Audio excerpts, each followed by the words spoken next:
ॐ सहनाववतु सहनौ भुनक्तु सह वीर्यं करवावहै तेजस्विनावधीतमस्तु मा विद्विषावहै। ॐ ಶಾಂತಿ ಶಾಂತಿ ಶಾಂತಿಃ. ಗುರುಗಳ ಪಾದಕ್ಕೂ ಆಚಾರ್ಯ ಶಂಕರಾಚಾರ್ಯರ ಪಾದಕ್ಕೂ ನಮಸ್ಕಾರ ಮಾಡಿಕೊಳ್ಳೋಣ. 19ನೇ ಶ್ಲೋಕ. ಯೋಗರತೋ ವಾ ಭೋಗರತೋ ವಾ ಸಂಗರತೋ ವಾ ಸಂಗವಿಹೀನಃ ಯಸ್ಯ ಬ್ರಹ್ಮಣಿ ರಮತಿ ಚಿತ್ತಂ ನಂದತಿ ನಂದತಿ ನಂದತ್ಯೇವ. ಭಜ ಗೋವಿಂದಂ ಭಜ ಗೋವಿಂದಂ ಗೋವಿಂದಂ ಭಜ ಮೂಢಮತೆ. ಭಜ ಗೋವಿಂದಂ ಭಜ ಗೋವಿಂದಂ ಗೋವಿಂದಂ ಭಜ ಮೂಢಮತೆ. ಗೋವಿಂದಂ ಭಜ ಮೂಢಮತೆ ಗೋವಿಂದಂ ಭಜ ಮೂಢಮತೆ. ಈ ಶ್ಲೋಕದಲ್ಲಿ ಆಚಾರ್ಯರು ನಮ್ಮ ಅಜ್ಞಾನನೆಲ್ಲ ತೆಗಿತಾ ಇದ್ದಾರೆ. ಮತ್ತೆ ಅತ್ಯಂತ ಬೆಳೆದಿರೋ ಆ ಮನಸ್ಥಿತಿಯನ್ನು ಇಟ್ಕೊಂಡಂತ ಆ ಯೋಗಿಯ ಬಗ್ಗೆನೂ ಹೇಳ್ತಾ ಇದ್ದಾರೆ. ಯೋಗಿ ಬಗ್ಗೆ ಹೇಳಿ ಸರಿ, ನಮ್ಮ ಅಜ್ಞಾನ ಯಾಕೆ ತೆಗಿತಾ ಇದ್ದಾರೆ, ನಾವೇನು ತಪ್ಪು ಮಾಡಿದ್ದೀವಿ ಅಂತ ಯೋಚನೆ ಅಲ್ವಾ?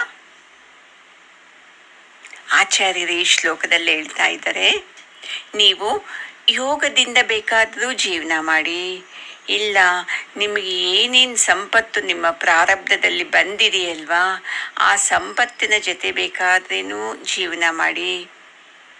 ನಾನು ನನ್ನ ಕುಟುಂಬದ ಜೊತೆಯಲ್ಲೇ ನಂದು ಆನಂದ, ನನ್ನ ಬಂಧುಗಳು ಇವರೆಲ್ಲ ಇರಬೇಕು, ನನಗೆ ಸಂಘದಲ್ಲೇ ಇರಬೇಕು ನಾನು ಅಂತ ಇದ್ರೆ ಆ ಥರನೂ ಜೀವನ ಮಾಡ್ಬೋದು.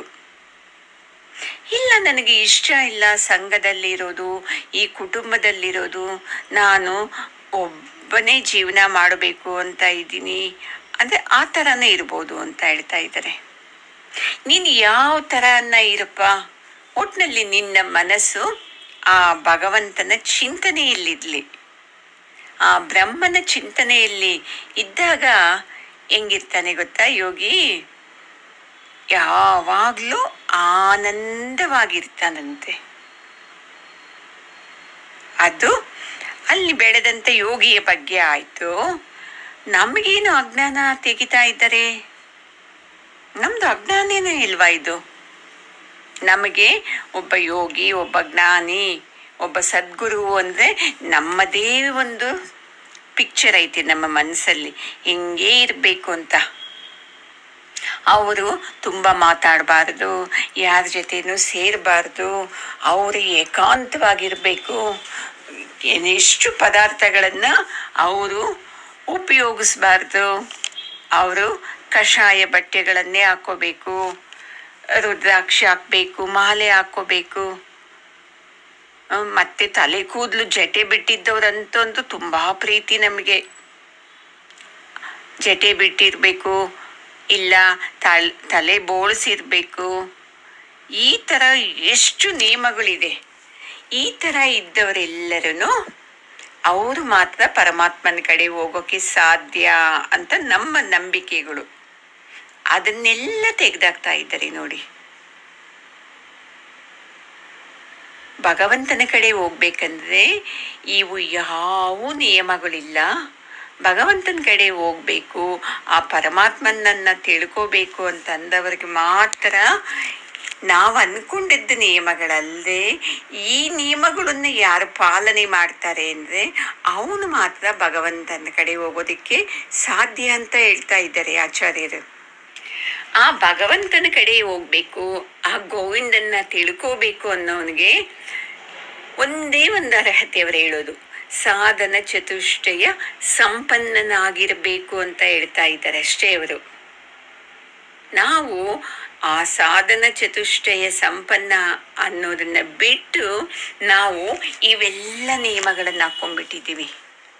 ಹಿಂಗಿದ್ರೇನೆ ಗುರು, ಹಿಂಗಿದ್ರೇನೆ ಜ್ಞಾನಿ ಈ ಥರ ಇದ್ದಾಗ ಅವನು ಪರಮಾತ್ಮನ ಕಡೆ ಹೋಗ್ತಾ ಇದ್ದವನು ಅಂತ ಅವ್ರಿಗೆ ನಾವು ಎಷ್ಟೊಂದು ಗೌರವ ಕೊಡ್ತೀವಿ. ಜ್ಞಾನಕ್ಕೆ ಕೊಡ್ತಾ ಇಲ್ಲ, ಅವನ ವೈರಾಗ್ಯಕ್ಕೆ ಕೊಡ್ತಾ ಇಲ್ಲ, ಮೇಲ್ನೋಟಕ್ಕೆ ಅವನ ಯಾವ ಥರ ವರ್ತನೆ ಮಾಡ್ತಾ ಇದ್ದಾನೆ, ಅವನ ಆಚಾರ ವಿಚಾರಗಳು, ಅವನ ವ್ಯವಹಾರಗಳು ಮೇಲ್ನೋಟದ ನೋಡಿ ಓ ಇವರು ನಿಜವಾದಂಥ ಭಗವಂತನ ಭಕ್ತರು, ಭಗವಂತನ ತಿಳ್ಕೊಂಡಿದ್ದವರು ಅಂತ ನಾವು ತಿಳ್ಕೊಂಡಿದ್ದೀವಲ್ವಾ. ಅದನ್ನೇ ಈ ಶ್ಲೋಕದಲ್ಲಿ ಆಚಾರ್ಯ ಶಂಕರಾಚಾರ್ಯರು ತೆಗೆದಾಕ್ತಾ ಇದ್ದಾರೆ. ಅತೀ ಮುಖ್ಯವಾಗಿ ದೊಡ್ಡ ಒಂದು ನಂಬಿಕೆ ಏನಂದ್ರೆ, ಭಗವಂತನ ಕಡೆ ಹೋಗೋವರೆಗೆ ಕುಟುಂಬ ಇರಬಾರ್ದು ನೋಡಿ ಅಲ್ವಾ. ಅವ್ರಿಗೆ ಹೆಂಡತಿ ಗಂಡ ಮಕ್ಕಳು ಯಾರೂ ಇರಬಾರ್ದವರು, ಒಬ್ಬರೇ ಇರಬೇಕು, ಅವರು ಮಾತ್ರ ಭಗವಂತನ ಕಡೆ ಹೋಗೋದಕ್ಕೆ ಸಾಧ್ಯ ಅಂತ ಇಲ್ಲಿ ಹೇಳ್ತಾ ಇದ್ದಾರೆ ಆಚಾರ್ಯರು. ನೀನು ಯೋಗದ ಮೂಲಕ ಬೇಕಾದ್ರೇನೂ ಹೋಗ್ಬೋದು. ನೀನು ಹೆಂಗೆ ಯೋಗದ ಮೂಲಕ ಅಲ್ವಾ? ಏನಿಲ್ಲ, ಯಮ ನಿಯಮಗಳನ್ನು ಪಾಲನೆ ಮಾಡ್ತಾ ನಾವು ಭಗವಂತನ ಕಡೆ ಪ್ರಯಾಣನೂ ಮಾಡ್ಬೋದು. ಇವೆಲ್ಲನೂ ತಪಸ್ಸೆ ಅಂತ ಹೇಳ್ತಾ ಇದ್ದಾರೆ. ನಿಯಮ ಅಲ್ಲಿ ಏನು ಬರ್ತೈತೆ? ಶಮ ಬರ್ತೈತೆ. ಶಮಗೆ ಏನು ಹೇಳ್ತಾರೆ? ಅಂತರೇಂದ್ರಿಯ ನಿಗ್ರಹ ಅಂತ ಹೇಳ್ತಾರೆ. ಅದರಲ್ಲಿ ಏನೇನು ಬರ್ತೈತೆ ಅಂದರೆ ಶೌಚ, ಸಂತೋಷ, ತಪಸ್ಸು, ಸ್ವಾಧ್ಯಾಯ, ಈಶ್ವರ ಪ್ರಣಿಧಾನಿ. ಈ ತಪಸ್ಸುಗಳನ್ನು ಮಾಡ್ತಾನು ನೀನು ಭಗವಂತನ ಕಡೆ ಹೋಗ್ಬೋದು. ಅಂತರೇಂದ್ರಿಯ ನಿಗ್ರಹದಲ್ಲಿ ಶೌಚ ಅಂದರೆ ಶುದ್ಧವಾಗಿರೋದು.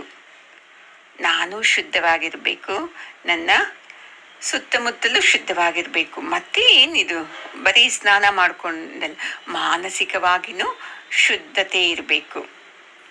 ಆ ತಪಸ್ಸು, ಈ ಶುದ್ಧತೆಯನ್ನು ತಪಸ್ಸು ಮಾಡ್ತಾನು ನಾವು ಭಗವಂತನ ಕಡೆ ಹೋಗ್ಬಹುದು ಅಂತ ಹೇಳ್ತಾ ಇದ್ದಾರೆ. ಮತ್ತೆ ಸಂತೋಷ. ಏನು ಸಂತೋಷ? ಏನು ಚೆನ್ನಾಗಿರೋ ಫಿಲಿಮ್ ನೋಡೋದು, ಆನಂದ ಪಡೋದು, ಅದಲ್ಲ ಸಂತೋಷ. ನಿಮ್ಮ ಜೀವನದಲ್ಲಿ ಏನೇ ಬರಲಿ ಅವೆರಡನ್ನೂ ಸಮನಾಗಿ ನೋಡ್ತಾ ಸಂತೋಷವಾಗಿರೋದು. ಭಗವಂತ ಏನು ಕೊಟ್ಟಿದ್ದಾನೋ ಅದರಲ್ಲಿ ಸಂತೋಷವಾಗಿರೋದು. ತನ್ನ ಹತ್ರ ಏನಿದೆಯೋ ಅದನ್ನು ಬಿಟ್ಟು ಬೇರೆದನ್ನ ಅಪೇಕ್ಷೆ ಪಡೋದು ಸಂತೋಷ ಅಲ್ಲ.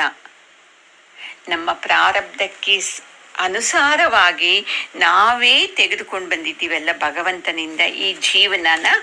ಈ ಜೀವನ ಹೆಂಗಿದೆಯೋ ಅದನ್ನು ಅದೇ ಥರ ಸ್ವೀಕಾರ ಮಾಡಿಕೊಂಡು ಸಂತೋಷ ಪಡ್ತಾ ಭಗವಂತನಿಗೆ ಕೃತಜ್ಞತೆ ಹೇಳಬೇಕು. ಬೇರೆಯವರಿಗಿಂತ ನಾನು ಆನಂದವಾಗಿದ್ದೀನಿ, ನನ್ನ ಆನಂದವಾಗಿ ನೀನು ಇಟ್ಟಿದ್ದೀಯಾ ಅಂತ. ಆ ಥರನೂ ನಾವು ಜೀವನ ಮಾಡಿಕೊಂಡು ಭಗವಂತನ ಕಡೆನೇ ಹೋಗ್ಬೋದು. ಮತ್ತು ತಪಸ್ಸು. ಏನು ತಪಸ್ಸಪ್ಪ? ಸಂಸಾರದಲ್ಲಿ ಕುತ್ಕೊಳ್ಳೋಕ್ಕೆ ಆಗಲ್ವಲ್ಲ, ಇನ್ನೆಲ್ಲಿ ನಾನು ಮರದ ಕೆಳಗಡೆ ತಪಸ್ಸು ಮಾಡೋದು ಅಂತ ಅಲ್ವಾ?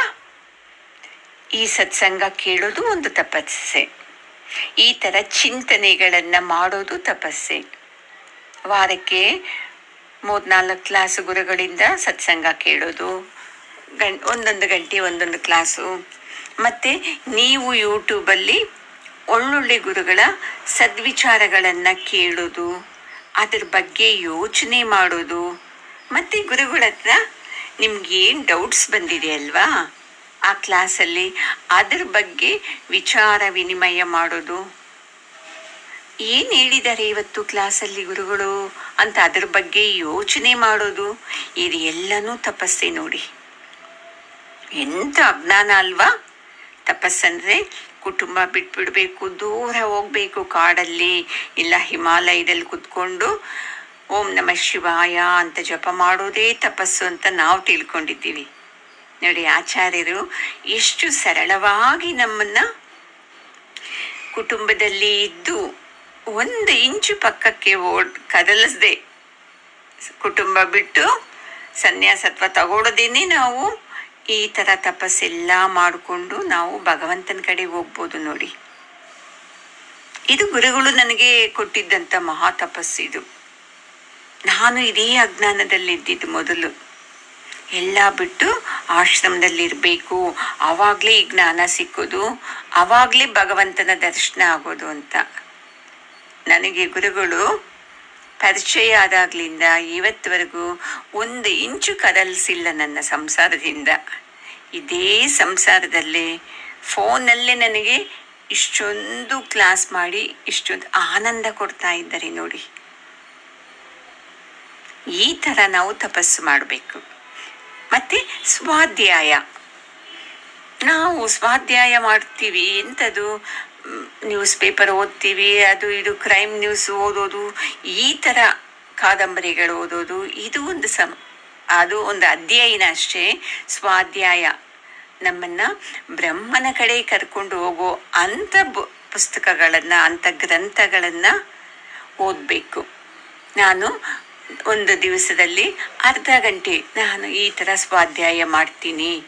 ಇಲ್ಲ, ನನಗೆ ಈ ಟೈಮಲ್ಲಿ ಗುರುಗಳು ಏನೇನು ಕ್ಲಾಸ್ ಮಾಡಿದಾರಲ್ವ ಅದನ್ನು ನಾನು ಓದ್ಕೋತೀನಿ, ಅದ್ರ ಬಗ್ಗೆ ಮನಸ್ಸಲ್ಲಿ ನಾನೇ ಯೋಚನೆ ಮಾಡ್ತೀನಿ. ಈ ಥರ ಎಲ್ಲ ಇದೆಯಲ್ವ, ಇದೆಲ್ಲನೂ ಸ್ವಾಧ್ಯಾಯ ಅಂತ ಬರ್ತಿದೆ. ಮತ್ತು ಈಶ್ವರ ಪ್ರಣಿಧಾನಿ. ಈಶ್ವರ ಅಂದರೆ ಯಾರು, ನಾನು ಯಾರು, ಅವನ್ನ ಹೆಂಗೆ ತಿಳ್ಕೊಳ್ಳೋದು ಅಂತ ಅವನ ಬಗ್ಗೆ ಚಿಂತನೆ ಮಾಡ್ತೀವಲ್ಲ, ಭಗವಂತನ ಬಗ್ಗೆ ಚಿಂತನೆ ಮಾಡೋದು ಈಶ್ವರ ಪ್ರಣಿಧಾನಿ ಅಂತಾರೆ. ಇನ್ನು ಯಮದಲ್ಲಿ ಅಂದರೆ ದಮ, ಅದು ಬಾಹ್ಯ ಇಂದ್ರಿಯ ನಿಗ್ರಹ ಅಂತ. ಅದರಲ್ಲಿ ಬರ್ತಿದೆ ಸತ್ಯ, ಅಹಿಂಸೆ, ಆಸ್ತೇಯ, ಬ್ರಹ್ಮಚರ್ಯ, ಅಪರಿಗ್ರಹ ಅಂತ. ಇವುಗಳನ್ನು ಸಾಧನೆ ಮಾಡ್ತಾನು ನಾವು ಭಗವಂತನ ಕಡೆ ಹೋಗ್ಬೋದು ಅಂತ ಹೇಳ್ತಾ ಇದ್ದಾರೆ ನೋಡಿ. ಸತ್ಯ, ನಾನು ಸುಳ್ಳು ಹೇಳಲ್ಲ, ನಾನು ಸತ್ಯವನ್ನೇ ಹೇಳ್ತೀನಿ ಅನ್ನೋದು ಒಂದು ಮಹಾ ತಪಸ್ಸೆ. ಅದರಿಂದಾನು ನಾವು ಭಗವಂತನ ಕಡೆ ಚಲಿಸ್ಬೋದು. ನಾವು ಪ್ರತಿಯೊಂದು ವಿಷಯದಲ್ಲೂ ಅಲ್ಲ ಅಂದ್ರೇನು, ಯಾವುದಾದ್ರೂ ಒಂದು ವಿಷಯಗಳಲ್ಲಿ ನಾವೇನು ಮಾಡ್ತೀವಿ, ಅಸತ್ಯನೇ ಹೇಳ್ತಾ ಬರ್ತೀವಿ. ಅದನ್ನು ಕಡಿಮೆ ಮಾಡ್ಕೊಂಡು ಬರಬೇಕು, ಅಸತ್ಯ ಹೇಳೋದು. ಮತ್ತು ಅಹಿಂಸೆ, ಹಿಂಸೆ ಮಾಡದೇ ಇರೋದು. ಏನಪ್ಪ ಹಿಂಸೆ, ಏನು ಹೊರಗಡೆನೇ ಹೋಗಲ್ವಲ್ಲ, ಮನೆಯಲ್ಲೇ ಇರ್ತೀನಿ, ನಾನು ಯಾರಿಗೆ ಹಿಂಸೆ ಮಾಡ್ತೀನಿ, ಇನ್ನು ನಾನು ಹಿಂಸೆ ಪಡ್ತಾ ಇದ್ದೀನಿ ಬೇರೆಯವರಿಂದ ಅಂತ ಹೇಳ್ತೀವಿ.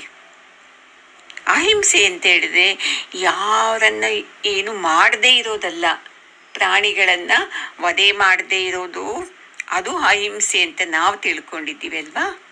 ಅಲ್ಲ ಅಂತ ಹೇಳ್ತಾರೆ. ಬೇರೆಯವರ ಮನಸ್ಸನ್ನು ನೋಯಿಸದೇ ಇರೋದು, ಬೇರೆಯವರನ್ನ ಕೀಳಾಗಿ ಮಾತಾಡದೇ ಇರೋದು, ಬೇರೆಯವರ ಬಗ್ಗೆ ಇನ್ನು ಚಾಡಿ ಹೇಳೋದು, ಅವ್ರ ಬಗ್ಗೆ ನಾವು ಚಾಡಿ ಕೇಳೋದು, ಇವೆಲ್ಲನೂ ಹಿಂಸೆನೇ ಆಗುತ್ತೆ. ಇವೆಲ್ಲನೂ ಬಿಟ್ರಿ ನೋಡಿ, ಅದು ಅಹಿಂಸೆ ಆಗುತ್ತೆ. ಇನ್ನೊಬ್ಬರ ಬಗ್ಗೆ ಒಳ್ಳೆಯದನ್ನು ಮಾತಾಡ್ತಾ ಇರೋದು, ಇನ್ನೊಬ್ಬರ ಬಗ್ಗೆ ನಾವು ಕೀಳಾಗಿ ನೋಡದೇ ಇರೋದು, ಇನ್ನೊಬ್ಬರನ್ನ ಅವಮರ್ಯಾದೆ ಮಾಡದೇ ಇರೋದು, ಬೇರೆಯವರ ವಿಷಯನ ನಮಗೆ ಬೇಕಾಗಿಲ್ಲ ಅಂತ ಹೇಳೋದು, ಇವೆಲ್ಲ ಅಹಿಂಸೆ ನೋಡಿ. ನಾನ್ ವೆಜ್ ತಿಂದರೆ ಅವರು ತುಂಬ ಹಿಂಸಾತ್ಮಕರು, ನಾವು ನಾನ್ ವೆಜ್ ತಿನ್ನಲ್ಲ, ನಾವು ಅಹಿಂಸೆ ಅಂತ ಹೇಳೋದಲ್ಲ. ಯಾವ್ದು ಕೆಟ್ಟದ್ದು ಮಾಡಿದ್ರೇನು ಅದೆಲ್ಲನೂ ಹಿಂಸೆ ಆಗುತ್ತೆ ಬಿಟ್ಟು ಅಹಿಂಸೆ ಆಗಲ್ಲ ಅಂತ ಹೇಳ್ತಾ ಇದ್ದಾರೆ.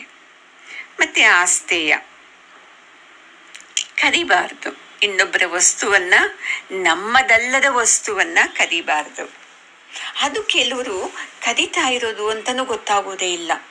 ತುಂಬ ಬುದ್ಧಿವಂತಿಕೆಯಿಂದ ಮಾತಾಡಿ ಎದುರು ವ್ಯಕ್ತಿನೇ ಕೊಟ್ಬಿಡಬೇಕು, ಆ ಥರ ಮಾತಾಡ್ತಾರೆ. ಅಂದ್ರೇನು, ಅದು ಇನ್ನೊಬ್ಬರದ್ದು ಕದಿಯೋದೇ ಅಂತ ಆಗುತ್ತೆ. ಮತ್ತು ಇನ್ನೊಬ್ಬರಿಗೆ ಭಯಪಟ್ಟು ತಗೊಳ್ಳೋದು, ಅದನ್ನು ಕದಿಯೋದೇ ಆಗುತ್ತೆ. ಇನ್ನೊಬ್ಬರಿಗೆ ಅಧಿಕಾರದಿಂದ ಅದು ಕೊಡು ಅಂತ ತಗೋತೀವಲ್ವಾ, ಅದು ಮಾಡಲಿಲ್ಲ ಅಂದರೆ ನೋಡು, ಅದು ಕೊಟ್ಟಿಲ್ಲ ಅಂದರೆ ನೋಡು ಅಂತ ಹೇಳ್ತೀವಲ್ವಾ, ಇದನ್ನು ಕದಿಯೋದೇ ನೋಡಿ. ನಾವು ಅಂದ್ಕೊಂಡಿದ್ದೀವಿ ಅಲ್ವಾ, ಯಾರು ಇಲ್ಲಿದ್ದಾಗ ಇನ್ನೊಬ್ಬರ ವಸ್ತುನ ಅವ್ರು ನೋಡ್ದಂಗೆ ನಾವು ತಗೊಂಬರ್ತೀವಿ, ಅದು ಮಾತ್ರ ಕಳ್ಳತನ ಅಂತ.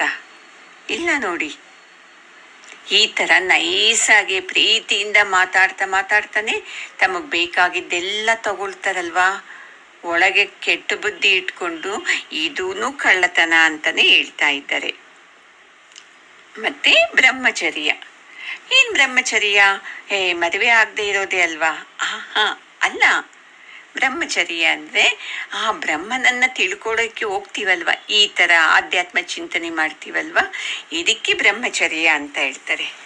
ಇದನ್ನ ಜಾಸ್ತಿ ಮಾಡ್ಬೇಕು ನಾವು. ಬ್ರಹ್ಮನನ್ನ ತಿಳ್ಕೋಬೇಕು. ಅವನಂದ್ರೆ ಯಾರು, ನಾನಂದ್ರೆ ಯಾರು, ನನಗೆ ಯಾಕೆ ಜನ್ಮ ಮರಣ ಚಕ್ರ ಇದೆ, ಇದೆಲ್ಲ ಯೋಚನೆ ಮಾಡಬೇಕು. ಮತ್ತೆ ಅಪರಿಗ್ರಹ. ಏನ್ ಅಪರಿಗ್ರಹ? ನಮ್ಮ ಇಂದ್ರಿಯಗಳಿಂದ ಯಾವುದನ್ನು ಕದಿಬಾರದು ಅಂತ ಹೇಳ್ತಾರೆ. ನಾವಂತೂ ಒಬ್ಬರ ವಸ್ತು ಒಂದು ಪೈಸಾ ಮುಟ್ಟೋದೇ ಇಲ್ಲ ರೀ. ನಾವೇನ್ ಕದಿತೀವಿ? ಹೌದಾ? ನೋಡಿ, ಆಚಾರ್ಯರು ಹೇಳ್ತಾರೆ, ಕಣ್ಣಿಂದ ಬೇರೆಯವ್ರನ್ನ ನೋಡಿ ಅಯ್ಯೋ ಆ ಥರ ಇದಾರಲ್ವಾ ಅಂತ ಅದನ್ನ ಕದ್ದು ಅಸೂಯೆ ಪಡ್ತೀವಿ. ನೋಡು, ನನಗಿಂತ ಎಷ್ಟು ಅಂದವಾಗಿದ್ದಾಳಲ್ವಾ ಅಂತ ಅಸೂಯೆ ಪಡ್ತೀವಿ. ನನ್ನ ಸೀರೆಗಿಂತ ಏನ್ ಚೆನ್ನಾಗಿದೆ, ಅಯ್ಯಯ್ಯೋ ಏನ್ ಹಿಂಗಾಯ್ತು ಅಂತ ಅದು ಅಸೂಯೆ ಪಡ್ತೀವಿ. ಕಣ್ಣುಗಳಿಂದ ಬೇರೆಯವರಲ್ಲಿರೋ ಒಳ್ಳೆತನನ, ಹಣವನ್ನ ಅವೆಲ್ಲ ಕದ್ದು ಅಸೂಯೆ ಪಡ್ತೀವಿ. ಇದೂನು ಕಳ್ಳತನನೇ. ಮತ್ತೆ ಕಿವಿಗಳಿಂದ ಬೇರೆಯವರ ಬಗ್ಗೆ ಎಲ್ಲ ಕೇಳ್ತೀವಿ. ಚಾಡಿ ಮಾತು ಹೇಳೋದು, ಬೇರೆಯವ್ರ ಕಿವಿಯಲ್ಲಿ ನಾವು ಹೇಳೋದು ಅವ್ರು ಸರಿ ಇಲ್ಲ, ಇವ್ರು ಸರಿ ಇಲ್ಲ ಅಂತ. ನೋಡಿ, ಎಷ್ಟು ಹೇಳಿದೀವಲ್ವಾ ಇಂಥದ್ದು. ಬೇರೆಯವ್ರು ಏನ್ ಮಾತಾಡ್ತಾರೆ ಅಂತ ಗಮನ ಇಟ್ಟು ನೋಡೋದು. ಅಕ್ಕಪಕ್ಕದಲ್ಲಿ ಜಗಳ ಆಡ್ತಾ ಇದ್ರೆ ಕಿವಿ ಆ ಕಡೆನೇ ಇರುತ್ತೆ, ಏನ್ ಮಾತಾಡ್ತಾರೆ, ಚೆನ್ನಾಗಾಗ್ಲಿ ಜಗಳ ಅವರಿಬ್ಬರಿಗೂ, ನನಗೆ ಅವತ್ತು ಹಿಂಗೆ ಹೇಳಿದಾರಲ್ವಾ ಅಂತ. ಅದು ಕಣ್ಣಿಂದನೂ ನೋಡ್ತಾ ಆನಂದ ಪಡ್ತಿದ್ದೆ, ಕಿವಿಯಿಂದನೂ ಕೇಳ್ತಾ ಆನಂದ ಪಡ್ತಿದ್ದೆ ಅಲ್ವಮ್ಮ. ಜಾಸ್ತಿ ನೋಡಿ, ಕಿವಿಯಿಂದನೇ ಎಲ್ಲ ಮಾತು ಕೇಳಿಸ್ಕೊಳ್ಳೋದು. ಮತ್ತೆ ಕಣ್ಣಿಂದನೂ ಅಷ್ಟೇ ತುಂಬಾ ಕದಿತಾನೇ ಇರ್ತೀವಿ. ಇದಂತೂ ಆಚಾರ್ಯರು ತುಂಬಾ ಚೆನ್ನಾಗಿ ಹೇಳ್ತಾರೆ ನೋಡಿ. ಯಾವುದು ನಾವು ಬೇರೆಯವರಿಂದ, ಕಣ್ಣಿಂದ, ಕಿವಿಯಿಂದ, ಬಾಯಿಯಿಂದ ಅವೆಲ್ಲನೂ ಇನ್ನೊಬ್ಬರ ಬಗ್ಗೆ ಕೀಳಾಗಿ ಹೇಳ್ತೀವಲ್ಲ, ಅದೆಲ್ಲ ಕದಿಯೋದೆ ಅಂತ ಹೇಳ್ತಾರೆ. ನೋಡಿ, ಯಾರ ಮನೆಯಲ್ಲಿ ಮಕ್ಕಳು ಮೊಬೈಲಲ್ಲಿ ಇಟ್ಟು ಹೋದ್ರೆ ಸಾಕು, ಚೆಕ್ ಮಾಡ್ತೀವಿ. ಗಂಡನ ಮೊಬೈಲ್ ಚೆಕ್ ಮಾಡೋದು, ಯಾರು ಫೋನ್ ಮಾಡಿದ್ದಾರೆ, ಇವ್ರು ಯಾರಿಗೆ ಮಾಡಿದ್ದಾರೆ, ಏನು ವಾಯ್ಸ್ ರೆಕಾರ್ಡ್ ಇದೆ, ಇವ್ರ ವಾಟ್ಸಪ್ಪಲ್ಲಿ ಏನಿದೆ. ಮತ್ತೆ ಫ್ರೆಂಡ್ಸು ಅಷ್ಟೇ, ಅವ್ರು ಎಲ್ಲಿದ್ದ ಟೈಮಲ್ಲಿ ಅವ್ರಿಗೆಲ್ಲ ಚೆಕ್ ಮಾಡೋದು. ಮತ್ತೆ ಬೇರೆಯವರು ಏನನ್ನ ದುಃಖ ಹೇಳ್ತಾ ಇದ್ದಾಗ ಅದನ್ನ ರೆಕಾರ್ಡ್ ಮಾಡ್ಕೊಳ್ಳೋದು, ಆನಂದ ಪಡೋದು, ಇವೆಲ್ಲ ಕದಿಯೋದೆ ನೋಡಿ. ಮತ್ತೆ ಮೂಗಿಂದ ಏನ್ ಚೆನ್ನಾಗಿದೆ ಸ್ಮೆಲ್ಲು, ನಮ್ಮ ಮನೆಯಲ್ಲಿ ಇಂಥದ್ದು ಅಡುಗೆ ಇದೆ, ಅವ್ರ ಮನೆಯಲ್ಲಿ ಏನ್ ಚೆನ್ನಾಗಿದೆ ಅಂತ ಅಸೂಯೆ ಪಡ್ತೀವಿ. ಮೂಗಿಂದನೂ ಕದಿಯೋದು ನೋಡಿ ಅದು. ಈ ತರ ನಾವು ನಮ್ಮ ಇಂದ್ರಿಯಗಳಿಂದ ಏನೇನನ್ನ ಕದಿಯೋದು ಬಿಡ್ತೀವಲ್ವ, ಅದಕ್ಕೆ ಅಪರಿಗ್ರಹ ಅಂತ ಹೇಳ್ತಾರೆ. ಮಾಡ್ಲೇಬಾರ್ದು ಅವನ್ನೆಲ್ಲಾನು ಅಂತ. ನನ್ನದಲ್ಲದ ವಸ್ತು ಅದು, ನನ್ನದಲ್ಲದ ವಿಷಯಗಳಲ್ಲಿ ನಾನು ಹೋಗ್ಬಾರ್ದು ಅಂತ. ಈ ತರ ನಾವೇನ್ ಮಾಡ್ಬೇಕು, ಯೋಗದಲ್ಲಾದ್ರೂ ಜೀವನ ಮಾಡ್ಬೋದು. ಇನ್ನು ಭೋಗದಲ್ಲಿ ನಿಮ್ಮ ಪ್ರಾರಬ್ಧಕ್ಕೆ ಅನುಸಾರವಾಗಿ ನಿಮ್ಗೆ ಎಷ್ಟೊಂದು ಹಣ ಇದೆ, ಐಶ್ವರ್ಯ ಇದೆ, ಮತ್ತೆ ಒಳ್ಳೆ ಆರೋಗ್ಯ, ಅವೆಲ್ಲನೂ ಐಶ್ವರ್ಯನೇ. ಒಳ್ಳೆ ಕುಟುಂಬ, ಒಳ್ಳೆ ಅಕ್ಕಪಕ್ಕದವರು, ಇವೆಲ್ಲ ಐಶ್ವರ್ಯನೇ ಅದು. ಅದರಲ್ಲೂ ನೀನು ಆನಂದವಾಗಿದ್ದುಕೊಂಡು ಭಗವಂತನ ಕಡೆ ಮನಸ್ಸಿಡೋದು ಅಷ್ಟೇ. ಇವೆಲ್ಲಾನು ತಿಂತಾ ಇರೋದು, ಭೋಗಿಸ್ತಾ ಇರೋದು, ಆನಂದವಾಗಿದ್ದು ತತ್ವಚಿಂತನೆ ಕಡೆ ಮನಸ್ಸು ಕೊಡ್ತಾ ಇರೋದು, ಆ ಗೋವಿಂದನ ಕಡೆ ಮನಸ್ಸು ಕೊಡ್ತಾ ಇರೋದು, ಆ ಥರನೂ ನೀನು ಹೋಗ್ಬೋದು. ನೋಡಿ, ನಮ್ಮ ಅಜ್ಞಾನ ಹೆಂಗ್ ತೆಗಿತಾ ಇದ್ದಾರೆ. ಟೀ ಕುಡಿಬಾರ್ದು, ಭಗವಂತನ ಕಡೆ ಹೋಗೋರು ನಾನ್ ವೆಜ್ ತಿನ್ಬಾರ್ದು, ಕೆಲವು ಈರುಳ್ಳಿ ತಿನ್ಬಾರ್ದು, ಬೆಳ್ಳುಳ್ಳಿ ತಿನ್ಬಾರ್ದು, ಖಾರ ಜಾಸ್ತಿ ತಿನ್ಬಾರ್ದು, ಅವರು ನಗಬಾರ್ದು, ಅವರು ಫಿಲಿಮ್ ನೋಡಬಾರ್ದು, ಅವರು ಮೊಬೈಲ್ ನೋಡಬಾರ್ದು, ಅವರು ಟಿ ವಿ ನೋಡಬಾರ್ದು, ಒಳ್ಳೆ ಬಟ್ಟೆ ಹಾಕ್ಕೋಬಾರ್ದು, ದೇಹ ದಂಡನೆ ಮಾಡಬೇಕು, ಯಾವುದೇ ಭೋಗಗಳಿಂದ ಅವರು ದೂರ ಇರಬೇಕು. ಅತಿ ಮುಖ್ಯವಾಗಿ ಮದುವೆ ಆಗಲೇಬಾರ್ದು, ಮಕ್ಕಳಂತೂ ಇರಲೇಬಾರದು. ಎಷ್ಟಿದೆ ನೋಡಿ ನಮ್ದು ಲಿಸ್ಟ್ ಅಲ್ವಾ. ಅದನ್ನೆಲ್ಲ ಒಡೆದಾಕ್ತಾ ಇದ್ದಾರೆ ಈ ಶ್ಲೋಕದಲ್ಲಿ. ಇವೆಲ್ಲ ಇಟ್ಕೊಂಡು ನೀನು ಸುಖವನ್ನು ಅನುಭವಿಸ್ತಾ ನೀನು ಆ ಗೋವಿಂದನ ಕಡೆ ಬರ್ಬೋದು ಅಂತ ಹೇಳ್ತಾ ಇದ್ದಾರೆ. ಸಂಗರತೋವಾ, ನೀನು ಇಂಥ ಸಂಘದಲ್ಲೇ ಇರ್ಬೋದು, ಕುಟುಂಬದಲ್ಲೇ ಇದ್ದುಕೊಂಡು ಎಲ್ಲ ಫ್ರೆಂಡ್ಸು ಅಂಥವ್ರ ಮಧ್ಯೆ ಇದ್ದುಕೊಂಡು ನೀನು ಭಗವಂತನ ಕಡೆ ಬರ್ಬೋದು. ಎಲ್ಲ ಬಿಟ್ಟು ಬರಬೇಕು ಅಂತ ಹೇಳಲೇ ಇಲ್ವಲ್ಲ, ಸಂಘದಲ್ಲೇ ಇದ್ದು ಇರ್ಬೋದು ನೀನು. ಬಸವಣ್ಣನವ್ರು ನೋಡಿ, ಸಂಘದಲ್ಲೇ ಇದ್ದು ಅಲ್ವಾ ಅವರು, ಮಂತ್ರಿ ಆಗಿದ್ದಿದ್ದಲ್ವಾ ಅವರು. ಅಂದ್ರೇನು, ಅವರು ಭಗವಂತನಿಗೆ ಎಷ್ಟು ಹತ್ರ ಇದ್ದಿದ್ದು, ಅವರೇ ಸಾಕ್ಷಾತ್ ಭಗವಂತ ಅಂತ. ಇಂಥವ್ರು ಎಷ್ಟು ಜನ ಇಲ್ಲ ಅಲ್ವಾ. ಏಕೆ ರಾಮಕೃಷ್ಣ ಪರಮಹಂಸರ್ ನೋಡಿ, ಎಷ್ಟು ಸಂಘದಲ್ಲೇ ಇದ್ದಿದ್ದು. ಅಂದ್ರೆ ಒಳಗಡೆ ನೀರು ಅಸಂಗ ಆಯ್ತು, ಹೊರಗಡೆ ಸಂಘದಲ್ಲಿ ಇದ್ರನೋರು ತನ್ನ ಮನಸ್ಸನ್ನ ಕಾಳಿಯಲ್ಲೇ ಇಟ್ಟಿದ್ದಲ್ವಾ. ಮತ್ತೆ ಸಂಘವಿಹೀನಃ, ಇಲ್ಲಪ್ಪ ನನಗೆ ಸಂಘದಲ್ಲಿರಕ್ಕೆ ಇಷ್ಟ ಇಲ್ಲ ಅಂದ್ರೆ ಆ ಥರನೂ ನೀನು ಜೀವನ ಮಾಡ್ಬೋದು. ತತ್ವಚಿಂತನೆಯಲ್ಲಿದ್ದುಕೊಂಡು ದೂರ ನೀನು ಒಬ್ಬನೇ ಇದ್ದುಕೊಂಡು ಭಗವಂತನ ಕಡೆ ಬರ್ಬೋದು. ನೀನೇನೇ ಮಾಡು, ಅದು ಮುಖ್ಯ ಅಲ್ಲ. ಯಾವುದೇ ನಿಯಮಗಳು ಆಚರಣೆಗಳು ಬೇಕಾಗಿಲ್ಲ ಅಂತ ಹೇಳ್ತಾ ಇದ್ದಾರೆ ನೋಡಿ. ನಿಯಮಗಳು ಆಚರಣೆಗಳು ಏನಕ್ಕೆ? ಮೇಲ್ನೋಟಕ್ಕೆ ಅವು ಇದು ಮಾಡಬೇಕು ಅದು ಮಾಡಬೇಕು ಅಂತ. ನಾವು ಅದೇ ನಿಯಮಗಳು ಆಚರಣೆಗಳೇ ಸತ್ಯ, ಅದರಿಂದನೇ ಭಗವಂತನ ಕಡೆ ಹೋಗೋದಕ್ಕೆ ಸಾಧ್ಯ ಅಂತ ಅನ್ಕೊಂಡ್ಬಿಟ್ಟಿದ್ದೀವಿ. ಇಲ್ಲ, ನಿನ್ನ ಮನಸ್ಸಲ್ಲಿ ಆನಂದ ಇರಬೇಕು, ಆ ಭಗವಂತನ ನಾನು ತಿಳ್ಕೋಬೇಕು ಅನ್ನೋದು ಒಂದಿರಬೇಕು ನೋಡಿ. ಒಬ್ಬ ಆಶ್ರಮಕ್ಕೆ ಹೋಗ್ತಾನಂತೆ ಗುರುಗಳ ಹತ್ರಕ್ಕೆ. ಇಲ್ಲ ಗುರುಗಳೇ, ನನಗೆ ಸಂಸಾರ ಸಾಕಾಗ್ಬಿಟ್ಟೈತೆ, ನನಗೆ ಸಂಸಾರ ಬಿಟ್ಬಿಟ್ಟು ಒಬ್ಬನೇ ಇರಬೇಕು, ಈ ಥರ ನಿಮ್ಮ ಸೇವೆ ಮಾಡಿಕೊಂಡು ನೀವು ಹೇಳೋ ಸತ್ಸಂಗದ ಕೇಳಿಸ್ಕೊಂಡು ಇಲ್ಲೇ ಇರಬೇಕು ಅಂತ ಬಿಟ್ಟು ಬಂದ್ಬಿಟ್ಟಿದ್ದೀನಿ ಅಂತ ಹೇಳ್ತಾನಂತೆ. ಅವರು ಆಯ್ತಪ್ಪ ಇಲ್ಲೇ ಇರು, ಅದು ಇದು ಸೇವೆ ಮಾಡಿಕೊಂಡು ಆಶ್ರಮದಲ್ಲಿ ಮಾಡಿಕೊಂಡು ಸತ್ಸಂಗ ಕೇಳಿಕೊಂಡು ಭಜನ್ಸ್ ಕೇಳಿಕೊಂಡು ಅಂತ ಸರಿ ಅಂತ ಸಾಯಂಕಾಲದವರೆಗೂ ಇರ್ತಾನಂತೆ. ಆಯಿತು, ಅವತ್ತೆಲ್ಲ ಇರ್ತಾನೆ, ಮಾರನೇ ದಿವಸನೂ ಇರ್ತಾನಂತೆ. ಸಾಯಂಕಾಲ ಆದಮೇಲೆ ಅಯ್ಯೋ ಸಾಕಾಗೈತೆ ಗುರುಗಳೇ, ನನಗೆ ಈ ಸಂಸಾರನೇ ಬೇಕು ಅಂತ ಐತೆ, ಹೋಗ್ಬಿಡ್ತೀನಿ ಅಂತ ಹೇಳ್ತಾರಂತೆ. ಯಾಕಪ್ಪ ಇನ್ನು ಬಂದು ಒಂದು ದಿವಸ ಆಯ್ತಲ್ಲ, ಸಂಸಾರ ಸಾಕು ಅಂತ ಬಂದಿದ್ದೀಯಾ ಅಂದರೆ, ಇಲ್ಲ ನನ್ನ ಹೆಂಡತಿ ಊರಿಗೆ ಹೋಗಿದ್ಲಲ್ವಾ, ಅವಳು ನಿನ್ನೆ ಬಂದ್ಬಿಟ್ಟಿದ್ದಾಳೆ, ಪಾಪ ಅವಳು ಒಬ್ಬಳೇ ಇರ್ತಾಳಲ್ವಾ, ಅವಳು ಬಿಟ್ಟು ಹೆಂಗಿರೋದು, ಮನೆಯಲ್ಲಿ ಒಂಟಿ ಹೆಂಗ್ಸಲ್ವಾ ಸ್ವಾಮಿ, ಅದಕ್ಕೆ ನಾನು ಹೋಗ್ತೀನಿ, ನಂಗೆ ಆಶ್ರಮ ಸಾಕು ಅಂತ ಮತ್ತೆ ಸಂಸಾರಕ್ಕೆ ಹೋಗ್ತಾನಂತೆ. ಈ ಥರ ನಾವು ಮಾಡೋದು ಅಲ್ವಾ ಅಮ್ಮ. ಅದಕ್ಕೆ ನಾವೇನು ಅಂದ್ಕೊಳ್ತೀವಿ, ಸಂಸಾರ ಇದ್ದರೆ ಭಗವಂತನ ಕಡೆ ಹೋಗೋಕ್ಕಾಗಲ್ಲ ಅಂತ ನಾವೇ ನಿರ್ಣಯ ತಗೊಂಡ್ಬಿಡ್ತೀವಿ. ಇದೆಲ್ಲ ಯಾಕೆ ಈ ನಿಯಮಗಳು ಮಾಡಿದ್ದಾರೆ ಅಂದರೆ, ಸುಮ್ಮನೆ ಹತೋಟಿ ಇಲ್ಲದೆ ತಿರುಗ್ತಾ ಇರ್ತಾರಲ್ವಾ, ಅಂಥವ್ರನ್ನ ಒಂದು ಸಮಸ್ಥಿತಿಗೆ ತರಕ್ಕೆ ಈ ಥರ ಇರಬೇಕು, ಈ ಥರ ಇರಬೇಕು, ಸ್ನಾನ ಮಾಡಬೇಕು, ಪೂಜೆ ಮಾಡಬೇಕು, ದೇವಸ್ಥಾನಕ್ಕೆ ಹಿಂಗೆ ಹೋಗ್ಬೇಕು, ಈ ಥರನೇ ಬರಬೇಕು ಹೊರಗಡೆ, ಇವೆಲ್ಲ ನಿಯಮಗಳು ಅವ್ರಿಗೆ ಹೇಳಿದ್ದು ಯಾಕೆ, ಒಂದು ಶಿಸ್ತಾದ ಜೀವನ ಬರಲಿ ಅಂತ. ಅದಕ್ಕೆ ಭಗವಂತನ ಭಯ ಇಡಿಸಿದ್ದೆವು.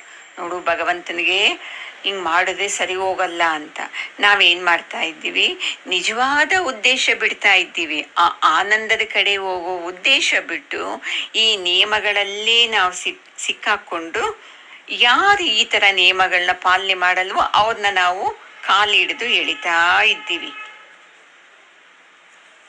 ನೋಡಿ, ಯಾವತ್ತಾದ್ರೂ ಯೋಚನೆ ಮಾಡಿದ್ದೀರಾ? ಹೌದು, ಅವರು ನಮ್ಮ ಥರ ಮನುಷ್ಯರೇ ಅಲ್ವಾ, ಅವ್ರಿಗೂ 24 ಗಂಟೆನೇ ಇರೋದು, ನನಗೂ 24 ಗಂಟೆನೇ ಇರೋದು. ಅವರೆಲ್ಲ ಹೆಂಗೆ ಸಾಧನೆ ಮಾಡ್ತಾವ್ರೆ ಭಗವಂತನ ಕಡೆಗೆ? ಅವ್ರಿಗೂ ಸಂಸಾರ ಇದೆ, ನಂತರನೇ ಎಲ್ಲ ಕೆಲಸಗಳು ಮಾಡ್ತಾರೆ. ಅವ್ರು ಹಿಂಗೆ ಭಗವಂತನ ಕಡೆ ಬರ್ತಾ ಇದ್ದಾರೆ, ನನಗೆ ಯಾಕೆ ಬರಕ್ಕಾಗ್ತಾ ಇಲ್ಲ ಅಂತ ಯಾರು ಯೋಚನೆ ಮಾಡಲ್ಲ. ಇದನ್ನ ಸುಮ್ಮನೆ ತಮ್ಮ ಕ್ಯೂರಿಯಾಸಿಟಿಗೆ ನೀವೇನು ಮಟನ್ ತಿನ್ನಲ್ವಾ, ಸತ್ಸಂಗ ಮಾಡ್ತೀರಲ್ವಾ ಅಂತ ನನ್ನ ಕೇಳ್ತಾರೆ. ನೀವೇನು ಹೆರಡೆ ಯಾಕಲ್ವ ತಲೆಗೆ, ಕೂದಲು ತುಂಬ ಚೆನ್ನಾಗಿದೆ ಅಂತ ಕೇಳ್ತಾರೆ. ಇದಾ ಕೇಳೋದು? ಏನು ಕೇಳಬೇಕು? ಎಷ್ಟು ಗಂಟೆಗೆದ್ದು ಹೆಂಗೆ ಸಾಧನೆ ಮಾಡ್ತೀರಾ, ಹೆಂಗೆ ಸಂಸಾರನ ನಿಭಾಯಿಸ್ತಾ ಇದ್ದೀರಾ, ನಮ್ಮ ಕೈಲಿ ಯಾಕಾಗ್ತಾ ಇಲ್ಲ, ಸತ್ಸಂಗದ ಕಡೆ ಮನಸ್ಸು ಯಾಕೆ ಬರ್ತಾ ಇಲ್ಲ, ಈ ಥರ ಕೇಳೋದು ಬಿಟ್ಟು ನಾವೇನು ಮಾಡ್ತೀವಿ, ನಮ್ಮ ಬುದ್ಧಿಯಲ್ಲಿ ಏನಿದೆಯೋ ಅದನ್ನೇ ಇಟ್ಟು ಹೋಗ್ತೀವಿ. ಅದಕ್ಕೆ ನೋಡಿ, ಇವಾಗ ಈ ಶ್ಲೋಕ ಕೇಳಿದ ಮೇಲೆ ನಮ್ಮ ಮನಸ್ಸು ಕ್ಲಿಯರ್ ಆಗಬೇಕು. ಓಹೋ, ಭಗವಂತನ ಕಡೆ ಹೋಗ್ಬೇಕಂದ್ರೆ ನಾನು ಸಾಧನ ಚತುಷ್ಟಯ ಸಂಪನ್ನನಾಗಿರೋದು ಬಿಟ್ಟು ಇನ್ನು ಯಾವುದೂ ಇಲ್ಲ ಅಂತ ನಿಮ್ಮ ಮನಸ್ಸಿಗೆ ಬಂತು ಅಂದರೆ ನೋಡಿ, ನೀವು ಆನಂದವಾಗಿ ಎಲ್ಲ ಅನುಭವಿಸ್ತಾ ಇಲ್ಲ, ಏನೂ ಇಲ್ಲದೆ ಇಲ್ಲ, ಒಂಟಿಯಾಗಿ ಇಲ್ಲ, ಸಂಸಾರದಲ್ಲಿ ಯೋಗ ರೀತಿಯಲ್ಲಿ ಹೆಂಗೆ ಬೇಕಾದ್ರೇನು ಜೀವನ ಮಾಡೋದು ನಿನಗೆ ಸಂಬಂಧಪಟ್ಟಿದ್ದು. ಆದರೆ ನಿನ್ನ ಉದ್ದೇಶ ಗೋವಿಂದನ ದರ್ಶನ ಮಾಡೋದು, ಗೋವಿಂದನ ಕಡೆ ಹೋಗೋದು ಅಂತ ತಿಳ್ಕೊಂಡು ನೀನು ಮುಂದುವರಿ ಅಂತ ಆಚಾರ್ಯ ಶಂಕರರು ಹೇಳ್ತಾ ಇದ್ದಾರೆ. ಓಂ ಪೂರ್ಣಮದ ಪೂರ್ಣಮಿದಂ ಪೂರ್ಣಾತ್ ಪೂರ್ಣಮುದಚ್ಯತೆ ಪೂರ್ಣಸ್ಯ ಪೂರ್ಣಮಾದಾಯ ಪೂರ್ಣಮೇವಾವಶಿಷ್ಯತೆ. ಓಂ ಶಾಂತಿ ಶಾಂತಿ ಶಾಂತಿ. ಹರಿ ಓಂ ಶ್ರೀ ಗುರುಭ್ಯೋ ನಮಃ. ಹರಿ ಓಂ. ಗುರುಗಳ ಪಾದಕ್ಕೂ ಆಚಾರ್ಯ ಶಂಕರಾಚಾರ್ಯರ ಪಾದಕ್ಕೂ ನಮಸ್ಕಾರ ಮಾಡ್ಕೊಳ್ಳೋಣ. ಎಲ್ಲರಿಗೂ ಜೈ ಶ್ರೀಮಮ್ಮ.